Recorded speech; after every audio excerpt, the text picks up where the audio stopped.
I am joined now by Mariefiebach, a Wichitan who is both an author and a public speaker. As a matter of fact, she's written a book called Feed Your Family Tonight, and it's all about getting that meal on the table in the midst of the chaos. That's right. And I say that with a capital C.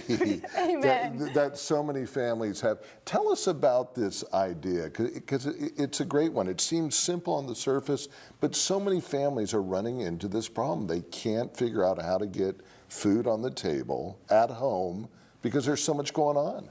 That's exactly it.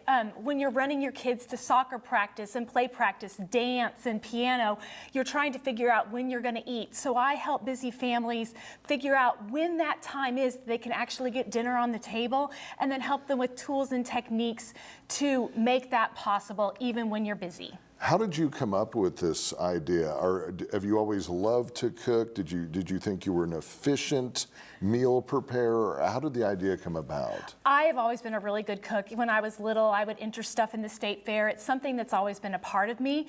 And I realized that my friends were asking me how I did it.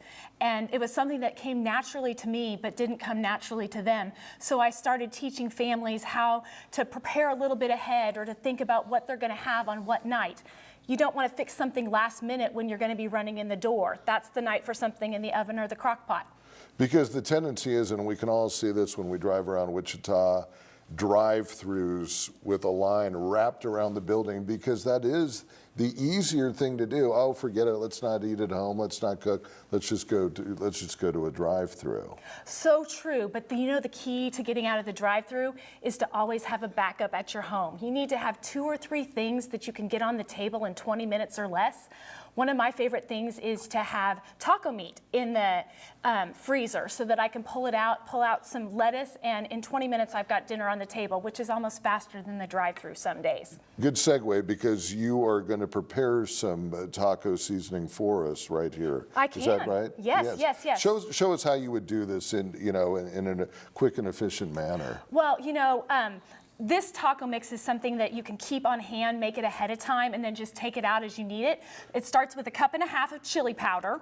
Okay. And I just mix this straight in the jar that I keep in my cabinet all the time. And then there's 3/4 cup of cumin, and 2 tablespoons each of garlic powder and onion powder. Okay. 1/4 cup of paprika, and 2 tablespoons of oregano, and 2 teaspoons of black pepper. And this last ingredient, I don't know, do you like things spicy? Well, it depends on the degree of spiciness. A little bit of kick is okay, but 1 teaspoon gives you just a little bit of spice, but not too much. But if there's little kids in the home, you can omit it so that it's not too spicy. There you go. And then all you do is stir it up. And then when you go to make your taco meat, for every pound of browned meat, and you can use hamburger or ground turkey, you put in 2 tablespoons of the mix, 1/2 cup of water, and 1 teaspoon of salt.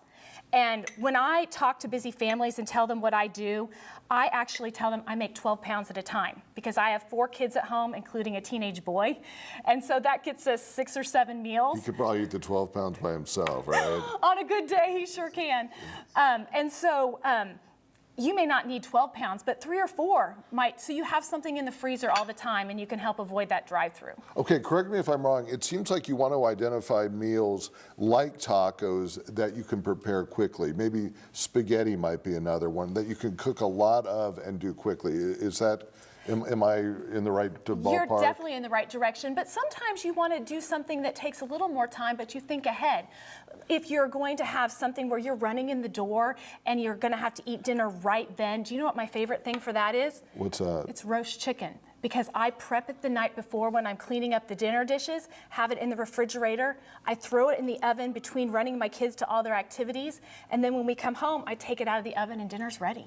And another thing that we were talking about before we began the interview that is so important, cooking at home facilitates eating together as a family much more easily, which is so important, because that's something that's been lost on a lot of families across America because of all the chaos. Well, that's just so true. It's so hard to find a time to come together as a family, but if you think and you really look at your activities and plan when you're going to eat around your activities, you can take that time and gather your family. This is your time to spend time together. I was telling you, we don't have a television in our kitchen because we want to have that time be our family time.